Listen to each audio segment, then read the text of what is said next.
Assalamualaikum warahmatullahi wabarakatuh. Selamat pagi. Apa kabar teman-teman sekalian? Pada kesempatan hari ini kita akan memulai pembelajaran Smart School tahun 2025 dengan materi penalaran umum, khususnya untuk materi logika implikasi bersama saya Ariel Furkan Aswar. Kita akan mempelajari materi tentang logika implikasi dan metode-metode untuk penarikan kesimpulan. Kita coba latihan-latihan soal. Kita coba soal yang ini sebagai penerapan dari mungkin modus-modus yang kita pelajari pertama.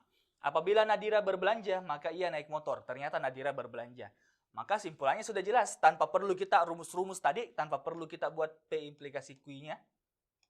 Maka sudah pasti simpulannya, kalau kita baca saja kalimatnya, maka tentu saja simpulannya adalah Nadira akan naik motor ya. Kenapa?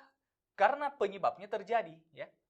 Karena penyebabnya terjadi. Penyebabnya adalah dia berbelanja. Dan kapanpun dia pergi berbelanja, maka pasti dia akan naik motor. Dan karena dia belanja, maka dia akan naik motor.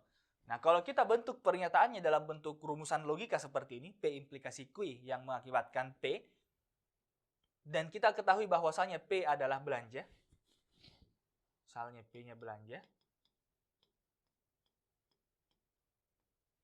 kemudian Q-nya adalah naik motor,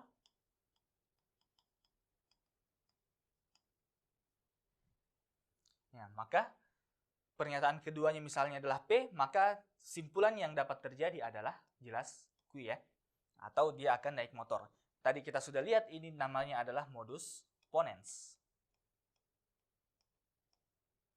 Ya, ini namanya adalah modus ponens.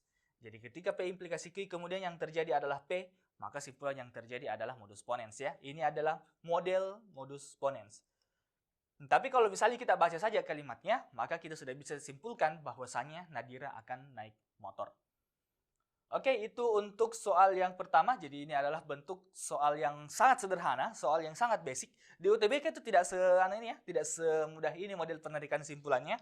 Biasanya dalam bentuk paragraf, bukan lagi dalam bentuk dua kalimat seperti ini. Biasanya dalam bentuk paragraf yang mungkin bisa mencapai 3 sampai 4 kalimat ya. 3 sampai 4 kalimat.